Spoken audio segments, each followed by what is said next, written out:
You are listening to Down Home. Quentrel Provo is a prominent anti-violence activist who has recently been named to an international list of the 100 most influential people of African descent under the age of 40. Quentrel earned this honor due to his tireless work to spread the anti-violence message in Nova Scotia. This inspirational Scotian has graciously given a bit of his time to the Down Home podcast to tell us about the origins of his Stop the Violence, Spread the Love initiative and some of the other community-based projects that he has in the works.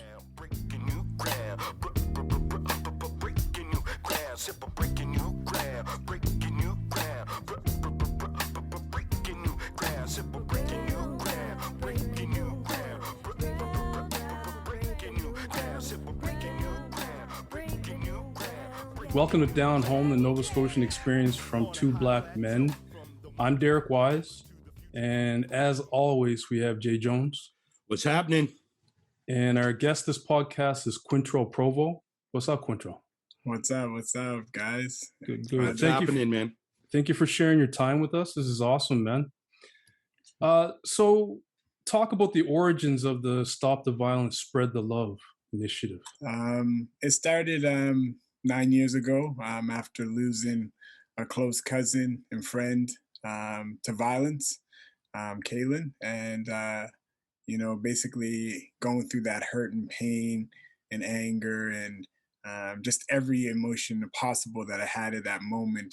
I wanted to do something where his death wasn't in vain, to try and make a difference. So many times when violence happens and it's a friend of yours or something, people seek retaliation and all those things. I want to do something different to try and change the narrative going forward, especially for our young Black men and such. So I decided to do a march a month after he was killed. And that was going to be it, to be honest, because I was grieving. I still hadn't processed it yet, and hundreds came out. But after that, hearing from victims of violence and families that had lost loved ones saying that this brought them hope and you got to continue to do it. I had to take time to think about it. And, because I didn't want to do things 50%. I'm either all in or nothing. That's the way I've always been. So if I can't, devote myself to it, I'm not going to commit myself to it. So I thought about it for about a month and decided to, continue down the journey. And to be honest, it hasn't been easy. There's a lot of bumps in the road, but, it's been worth it. And, it's been able to change lives and make a difference in the community. Excellent. That's awesome, man. So the response has been overwhelmingly positive. Yeah, it has been. Like, I've had negative messages. I've dealt with racism where we don't have a gun problem, we have a Black problem. Get rid of Black people. Those are some of the type of messages I've got. I've been threatened. It's been stressful.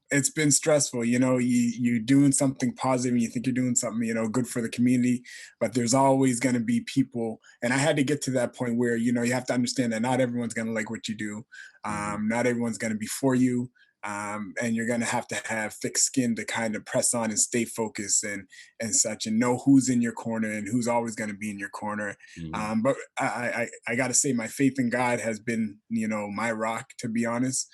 To keep me going, growing up in North Preston and East Preston and in a Christian home and being able to go to church. And, I was a youth pastor before in North Preston. So my faith in God hasn't changed, and, it continues to help me get through those tough times. So it hasn't all been easy, but it's been worth it to be honest, and it's continued to be worth it as we go forward. Awesome.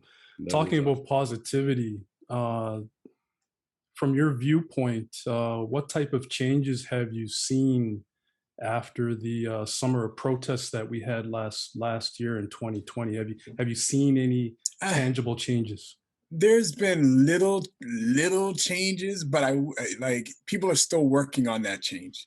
I've been doing a lot of consulting over the last year since the protests with CEOs and companies and organizations on how to be more diverse, how to be more inclusive, how to engage with the Black community, and how to get that trust. It's not something that's easily given. especially for our Black community. I had to tell them, like, me as a Black man from those communities, when I started Stop the Violence, I didn't have the trust of the communities right away. It took Mhm. time. It took being consistent. It took showing up and continue to show that, and being genuine and such, to get that trust. And it's over time that you gain that trust. And so I told them it's not going to be like you show up one day and it's going to change. No.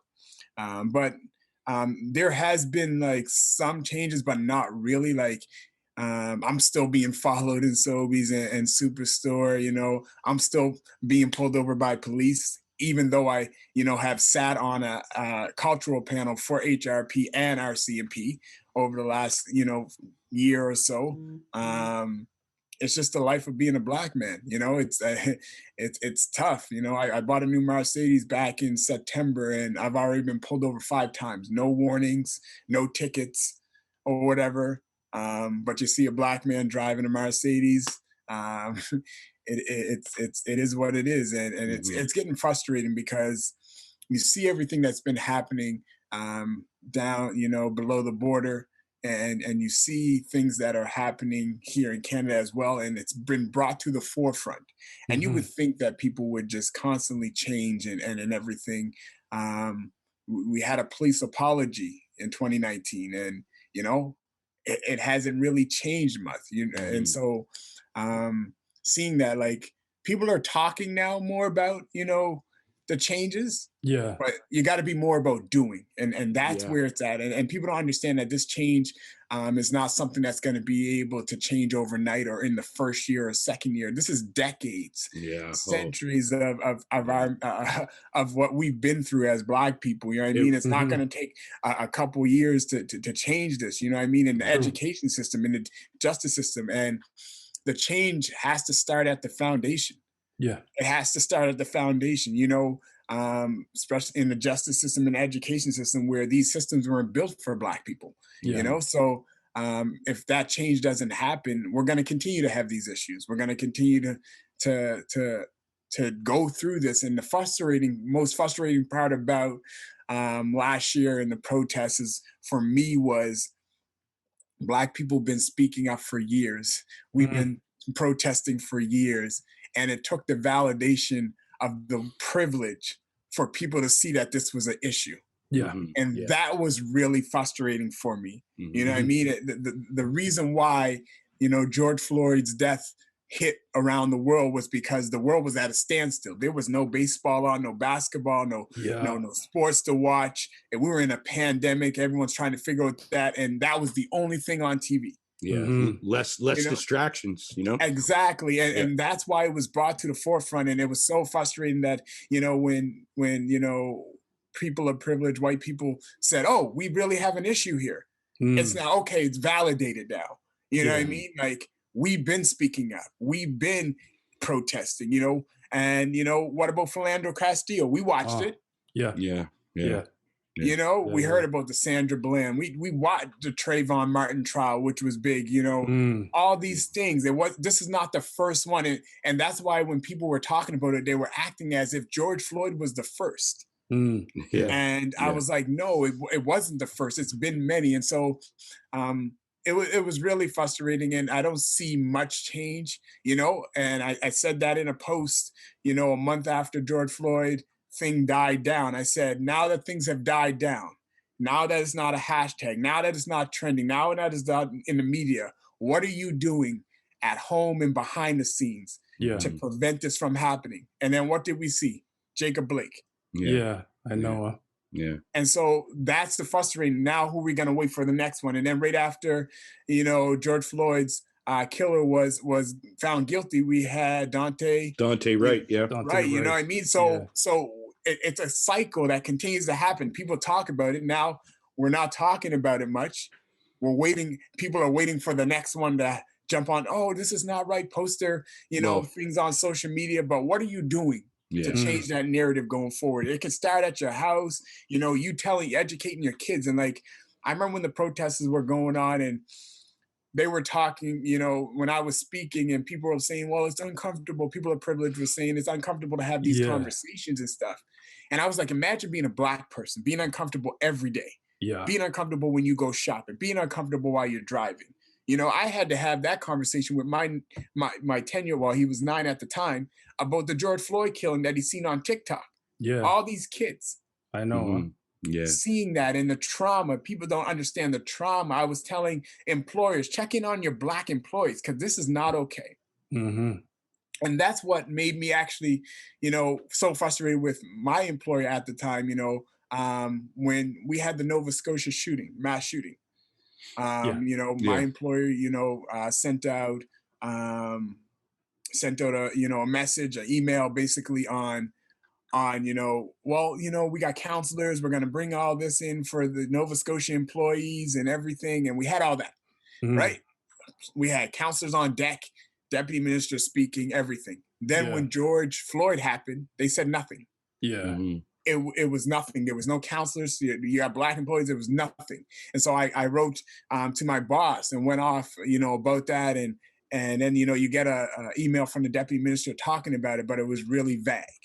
You know what I mean? It was kind of like I had to do this because someone spoke up, kind of thing. Yeah. So, Yeah. you know, I had to get behind and rate that because people don't really take us seriously, man. Mm. They don't take us as Black people seriously. That's the frustrating part. Like this, we've been speaking up. We've been Yeah. out here protesting. And it's not just us. You know, you can talk about the Indigenous community that's True. been, you know, going through it as well. Mhm. And I speak up on that side because, you know, you can never, like I haven't really celebrated Canada Day for the last couple of years. Mm. Yeah. How can I celebrate a country that does not celebrate me? Yeah. Does not, you know, Yeah. you know, does not take my life seriously, doesn't see me as, you know, a valuable part of the country. You know what I mean? Yeah. So how can I celebrate it? And people were like, well, you know, no. Donald Trump was the worst, best thing that happened to the US. He took off the mask of all the issues that were already happening. It's true. There was a lot of people that came to the forefront worldwide Yeah. Yeah. and started Exactly. letting their true feelings being known. Be heard. Yeah. Exactly. And in Canada, we have Justin Trudeau and we mask everything. Everything is in hidden pockets. And, Wow. you know, when everything was going on, you know, our prime minister gave a little speech. We need to do better and blah, blah, blah. So what are you doing? Mm. They think because we put Viola Desmond on a $10 bill that makes up for a lot. Mm. Yeah. Well, I mean, Canada as a whole has its history just as bad as the States. You know what I mean? Exactly. You know, people escaped, you know, racism and slavery down there to come here only to face it again. Exactly. And those same problems that were happening and those same systems were built. So it's a good point of what you were saying about the systems that are in place. Like from my standpoint, just looking at the whole George Floyd and the whole Black Lives Matter thing was the internal sort of corruption and how they view Black, like to keep power, they will almost do anything that they can, you know, with their systems in place to keep the status quo. Yeah. So that's a really, really tough thing to deal with. And then you have Canada, and then we get heightened because of what we see happening in the States, but yet don't deal with what's actually happening. I mean, if you're getting pulled over, you know, however many times you have in your Mercedes, what's that saying? Like, you know? it's crazy because everyone, when you talk about the issues and everything, they're like, well, it's only happening down below the border. It's only happening in the US. No, it's happening here. It's happening here. Nova Scotia is probably the most racist place in Canada. And I tell people that because we are the original Black Canadians. Yeah. We've been here 400 plus years. You know what I mean? And it's black and white here. You know, you go to Toronto and there's so many, you know, it's multicultural and everything. And then, but here it's black and white. If we want to talk about it, like go back to Cole Harbor High and the race riots. Oh yeah. And then, you know, a couple of years ago, they created a whole school in Eastern Passage, a high school. So now these kids go through elementary, junior high, high school. And then when they get their interactions with, you know, Black people, it's at university. Oh, yeah. That's crazy. So you know, when they were going to Cole Harbor High, they had to interact with, you know, Black people, and you know, That's why I said it went backwards. You don't solve the problem by separating, No, you don't. segregating. So what is like, I mean, Derek and I haven't lived in Halifax Yeah. in 20 odd years or so. What is the sort of, what are the elders in the Black community saying to face these things? I mean, obviously they've spent generations speaking up, and now you, a young man coming up, trying to make those changes based on, you know, what you saw with your cousin. But what are do they have anything to say or add or give you advice No, going like forward? the elders, man. I'm forever thankful and grateful. And I spoke. I had a meeting a few weeks ago, and we were talking about that because so many times us as the younger generation forget that there were people before us that were fighting, and that we forget, you know, the work that they were doing, and we try and do things the new way without implement any of the old ways that kind of work to get us through those hard times and through those tough times. So I sit around my grandparents and sit around their friends and talk about, you know, the issues that they faced, and they still see those issues today. Yeah. We're still fighting. We're basically carrying the torch because they've done fought all their lives, and now we're carrying it and trying to get it, you know, for the generations coming up underneath us. And that's the frustrating part, because we get band-aid things given to us here in Nova Scotia as Black people. You know what I mean? To try and make it look good. Like, you know, they tore out Africville. They took Africville from us, you know? And then now you want to, you know, try and make amends. You know, you put a church down there and everything, but it's still not our community. It's still not the houses that were there. It's still, you know, not what we wanted. Like, you know, what we wanted to stay. They wanted to stay in their homes. Africville wanted to, you know, we have to have a reunion and stuff down in the area and stuff. And now they're trying to give us this and that. And well, you know, North Preston's still fighting for land titles. Yeah, on the land that they own. Yeah. Property, houses that they own, they're fighting for land titles. Yeah. That's the, like, it makes no sense. And that's the frustrating part, is that the elders in the community are, you know, they're still there. You know, shout out to like Lynn Jones, you know, who's still fighting hard. And, you know, I have so much respect for that woman. And, you know, she's, you know, such an amazing person. And then other elders that are still speaking up throughout the province, and still doing what they can to make a difference in the community. And it's not easy. It's not easy, because we have to have this mindset to continue to fight, even though we don't seem to be getting ahead. You know what I mean? Well, I'm still fighting the same issues that my grandparents fought. It's interesting because I think what is happening and going on in Nova Scotia is that a lot of the political leaders for the status quo have kind of caught on how to appease.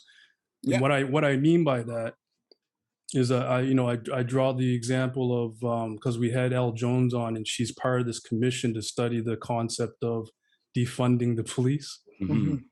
But you know, and I asked her, you know, what's a positive outcome from this commission, and she was honest. She said, well, you know, they continuously refund the police. She said we'd be happy with a little bit of conversation around taking the mental health portion away from policing, but honestly, what else is going to happen? You know, she was very honest about that. And just the fact that the HPD is having that commission, it kind of tweaks my interest. Well, why are they having this commission? Why would you have a commission about defunding yourself? Right? because true. She's right, you know, because they're probably going to try and control how it rolls out. The narrative. Where we give you something and you think you got a lot, but you really haven't. And that's the way it works. That's the way it works. And, you know, that's how they control the system. That's where they don't have to break down the entire system, because we're going to still have those issues, because we never went down to the foundation.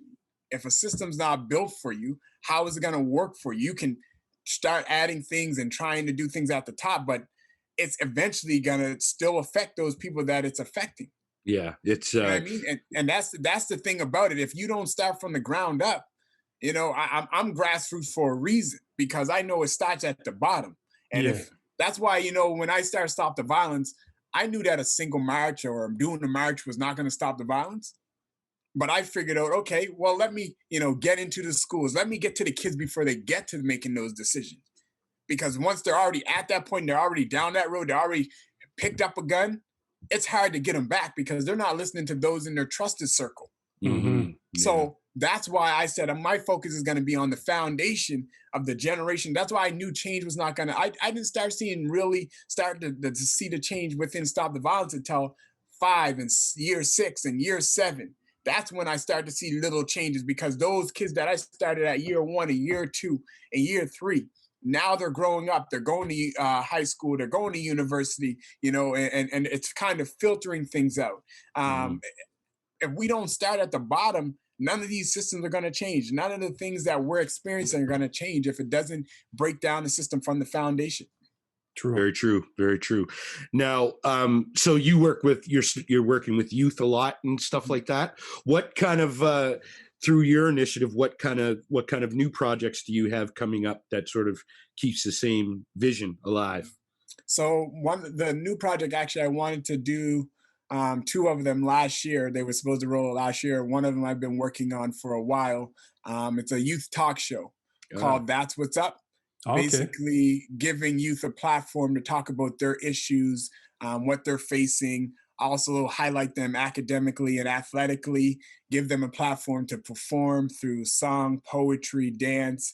But a youth talk show called That's What's Up. I did a lot of research. It's nothing like it in Canada, and nothing in the US, where we give them a platform. So 1 week we're talking about bullying, the next week we're talking about, Black kids. How do you feel as a Black kid growing up into this society? You know what I mean? And you have different guests come on, and you have a live audience. I'm partnering with the Art Gallery and hopefully Halifax Libraries as well. But it's a way to get them talk about mental health. You know what I mean? Where you give them a platform where they can feel comfortable and that they're not the only one. So that's one of the things I'm working on now. Hopefully, this pandemic, changes and we can do it. This fall, also, I'm working on a mentorship weekend. Basically, you have basketball camp weekends, you have all these sport weekends. So I want to do this annual event where we have mentors, which will be like, young adults that are in university that the kids can relate to. And then also some of the older, mentors come in, mentor these kids through a weekend. Through skill building and kind of building a mentorship network. At the end of the weekend, have an awards banquet. You graduate, you get a mentorship. Now you're a part of this network. You're a part of this network where you can reach out and talk to this person about Quentrel Provo, he played basketball and he does smooth meal prep. Talk to him. Lindell Wigginton, he's been in the NBA G League. You know what I mean? Talk to him. Nathan McKinnon, bring him in. Talk about the hockey journey and how tough that is. But not just sports. Bring in L. Jones. Talk about activism. And how hard that is. And where they have this network. So whatever path they go down, they have someone to reach out to, to help them and to give them advice when they need them. And then at the end of the weekend, that whole group of youth, bring them together to plan an event for that following summer. For youth. That's good. So that's what I'm starting. Those are 2 big things that I've been working on. And me and the Stop the Violence team, we're really excited to bring these initiatives out, and it's going to be something good for the community. I think the mentorship thing is going to be really big, because you always see these people, but you never get to interact or talk to them or ask them questions. So it's important work and helping. You know what I mean? It will be something big.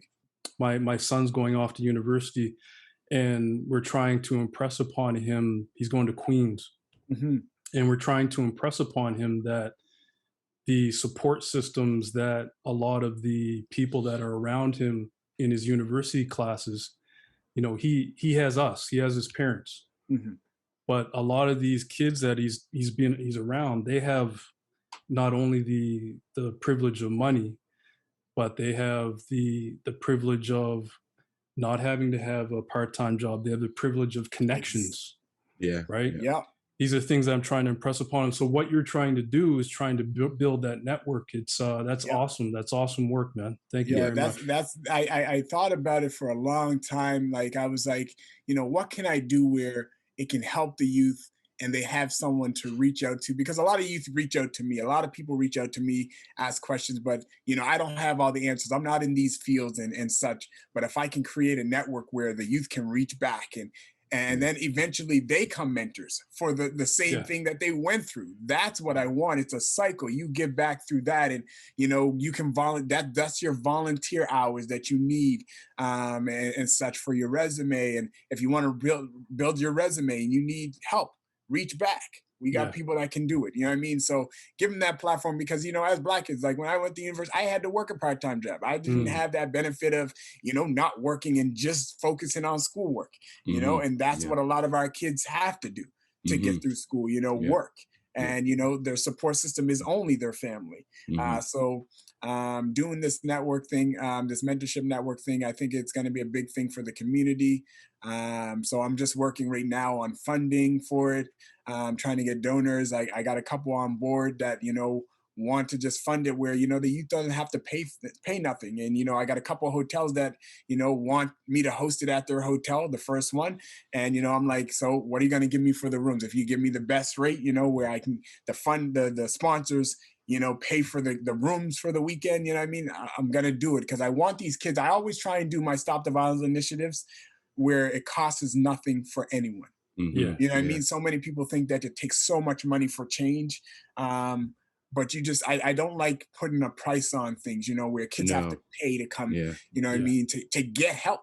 Yeah. That's what it is. It's basically why am I charging you to come and get a mentor where it can help you change your life and keep your life and be successful? That there's no price for that. Yeah, it's true. Yeah, it's very important work, especially talking to the youth about what they're feeling. If I could go back in time and take a look at my life, and I wish there was someone I could have talked to, but we're in Nova Scotia. You always have that mentality of you got to be strong, you got to fight, you got to face the day, and you just sort of got to learn how to adapt. So I'm really proud of that on your part for really getting in touch and opening these conversations, because like you say, this is where they're the next generation and they're the foundation from the root to the fruit, right? Yeah, so exactly. Let's keep up with those good things and doing good things for the children of the future. I mean, cliches are real. I believe the children are our future, right? So yeah, it's a good way to do it. I have a real quote that I like, and I forget who wrote it, but it says every child is one caring adult away from a success story. And that's what been my motto since I started Stop the Violence. Is every child is one adult away from being a success story. Right. And awesome. It's a simple thing, but it's a powerful thing. And, I also want to open up and start talking more about our Black men and understand that you can be vulnerable. You can show emotion. You don't have to. And that's another issue that we have. Like, growing up in the communities, you don't see your father cry. You don't see tears. And, I think I've seen my father cry, shed tears maybe twice in my life. You know what I mean? And so those are, because as a Black man, you got to be tough. If you shed tears, man, you weak. And we got to get away from that, because so many of our Black men are dealing with mental issues, and they don't want to go to the doctor. They don't want to get help. They don't want to, because it's a sign of weakness. But really, it's the courage is the strength. There's more power and there's more power and vulnerability. Yeah, exactly. True. So much power and vulnerability. Like when Kobe died, they seen all these NBA players and everyone crying, and they were like, "Oh, it's okay for men to cry. It's been okay." I cried. I cried for Kobe. I shed tears and everything. I told someone the other day that I was like, I have a psychologist that I've been going to for years, and they were like, "Really, you got met?" I was like, in the work that I do, being able to have a calming mind, I was like, I can talk to my parents, I can have my faith in God, and I can do all that. But I deal with a lot on a daily basis from Stop the Violence and from work, and I have to be able to keep my mind at peace. And so I've been for years. And I said, they were like, oh, I didn't even know. Like, you're always smiling, you're always happy. I was like, yeah. And that's because I speak out. I don't hold everything, I don't internalize everything and keep everything shut down. I Yeah. let it go. I try and go to sleep. Every morning I tell people I get up, I put on Michael Jackson, Man in the Mirror, and I have a positive moment with myself. And then I put on a motivational speech to start my day, you know? And like, what was it? Yesterday, I listened to Denzel Washington's speech, fall forward. Yeah. Don't fall back and fall down, fall forward. Yeah. If you're going to fall forward. Yeah. And so that's how I try to start my day. And I tell people, like, especially our young men, like, it's okay to cry. It is okay to cry. Don't sit here and try and be tough for everybody, because it's only going to hurt you. It's only going to weigh you down. So vulnerability is a big thing that we need to talk about. Mental health is another big thing that I'm trying to target, especially, you know, during this pandemic, and, you know, trying to get people to open up more. It's been hard on everyone. So Yeah. It's been a tough year. I mean, you know, sometimes you want to retreat and close yourself off sometimes, and you know, because people are home with their families. Like, the world is not the same. And then then you have, on top of that, you have all these sort of racial injustices, and you know, us starting this podcast has been an amazing adventure. But what we've seen and what we've heard and what we're going through our own self just sort of makes you go, oh man, there's like a lot of emotions I'm not really dealing with. So how do I deal with it? So you're right. Trying to have peace of mind within all the madness is an important thing. Yeah. Yeah, definitely. It's you know, the last year in this pandemic has it's illuminated a lot of things. Definitely. So, you know, through all these times, like these issues that as Black men that we do face, there's been a microscope put on this because of this pandemic. Yeah. You know, the distractions are not there. Like you said earlier there, Quentrel. Yeah. It's and so in that light, it's been positive, but through pretty much a pretty dark time, especially up here in Toronto. Yeah. Yeah, I know you guys had it. We're still locked down, you know. Yeah. So you guys, we're just opening up, and you know, cases have been down. I think we're at 200 and some. We had like 15 new cases today, but we're at 200 and some. You know, from 1,500 plus we had 2 weeks ago. But things are just starting to open up. But I hope, you know, even though things are starting to open, that people still do the work, you know? When we were locked down, you know, so many people were talking about, well, I want to do this and do that so we can change, and people of color can, you know, feel, you know, inclusive. But, you know, people tend to get sidetracked when, you know, the world opened up. We started being able to take vacations, and we started able to live life the way it was a couple years ago. They'll forget all about it. Like, I talked about people, like we were debating about the thing that happened at the Washington Capitol. Oh yeah. And I was like, that was the epitome. I had tweeted it out, and my tweet had made it right straight to the Associated Press.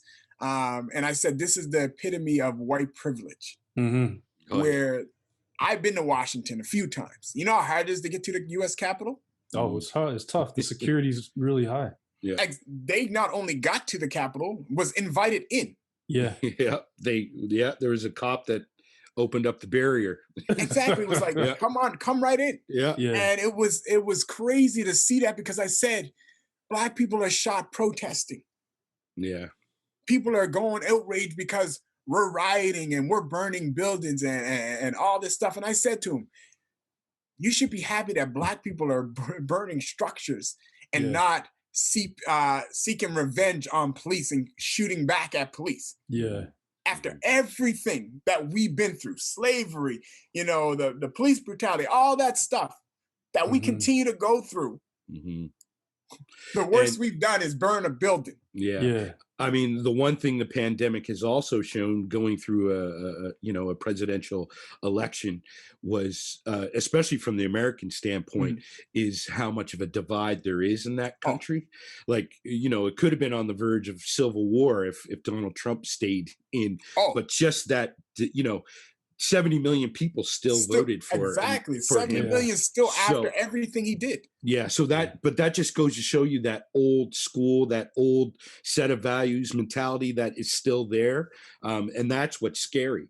Like Derek said, like it puts a microscope on all those things. But how can we change it? Or, I don't know. But Well, these conversations are important, right? yeah, it Yeah. starts with conversations like this and Yeah. us trying to get, we've had a lot of positive feedback about Down Home. And I think it has a lot to do with these uncomfortable conversations. Like Mhm. we're putting this out here, and as Gary said, change occurs because of uncomfortable conversations. Very, very true. Yeah. And so I've been working on a podcast that I'm gonna later this year, but basically my podcast is gonna be centered around speaking with victims of violence. Okay. Oh yeah. Sexual violence and domestic violence and gun violence and all that, families or people that have been affected, Yeah. and trying to open up that light, Hmm. where you have you may have a mother talk about her experience. Yeah. Hmm. Yeah. You know what I mean? And how powerful will that be? Yeah. So that's something that I've been working on over the last. It came to me last year in the pandemic, and I was like, given I deal with a lot of people that are victims, and I've had them share their stories. I Stop the Violence Day, domestic violence victims, Hmm. sexual. So now given a platform where their story can help someone else. Yeah. Hmm. And so that's my other thing that I didn't mention that I got in the works. I did so many different podcasts though, and amazing ones like you guys.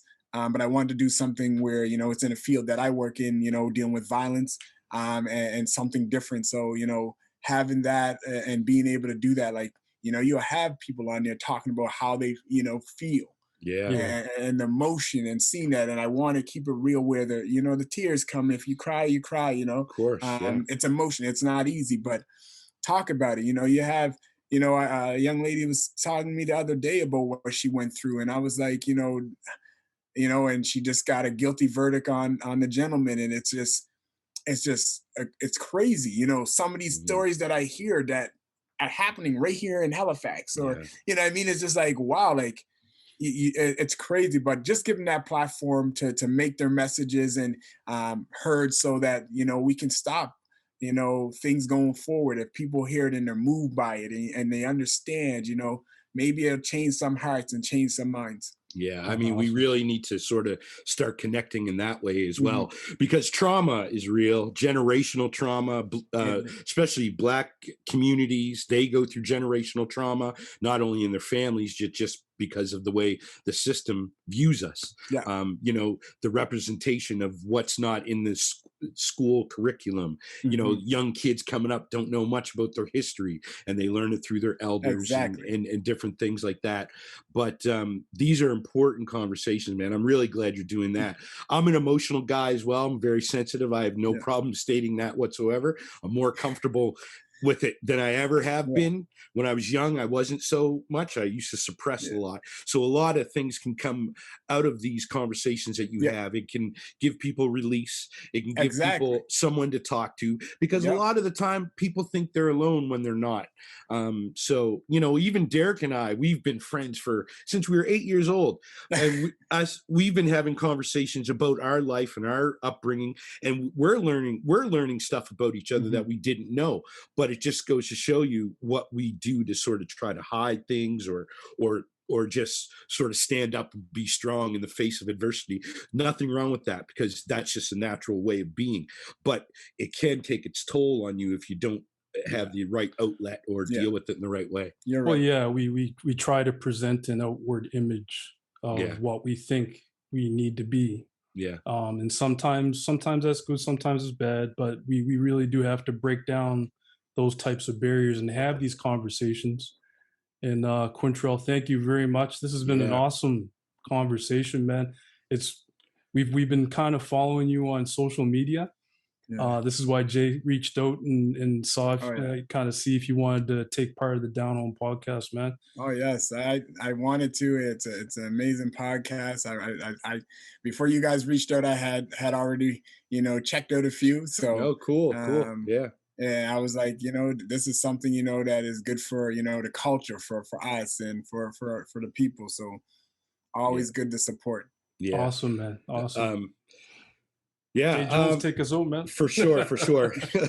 Well, like I said, man, thank you. And you know what, the most amazing thing about doing this podcast every time is you get to see people that you've never met before, and you Yeah. still get to see that backbone, that resilience, that strength, that fire, Yeah. that passion to make some change. And I'm glad that I stumbled on you, and I was like, oh, this guy's doing some good things in Halifax. And we also wanted to paint Halifax with that light as well, the strength, not just about what's going on and what's been buried for years and years and years, Yeah. but what are people doing about it? So, you're coming from it, how old are you, if I may ask? 34. Okay, so we got a little bit age on you, but but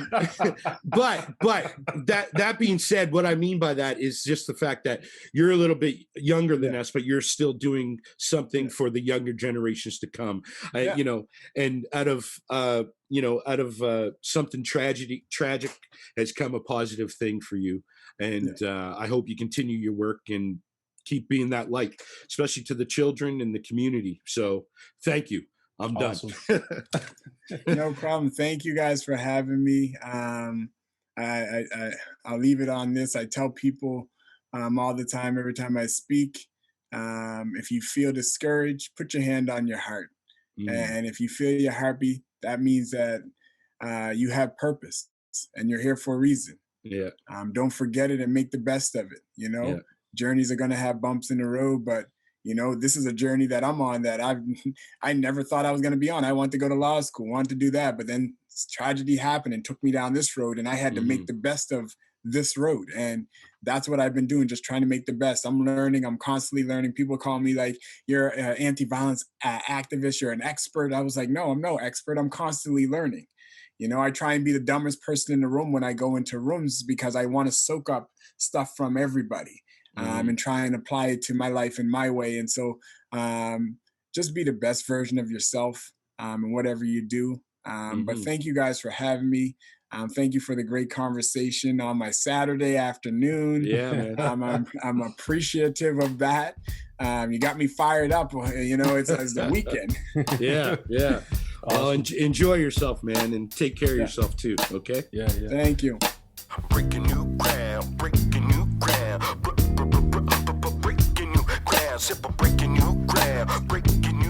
You have been listening to Down Home. Subscribe wherever you listen to podcasts.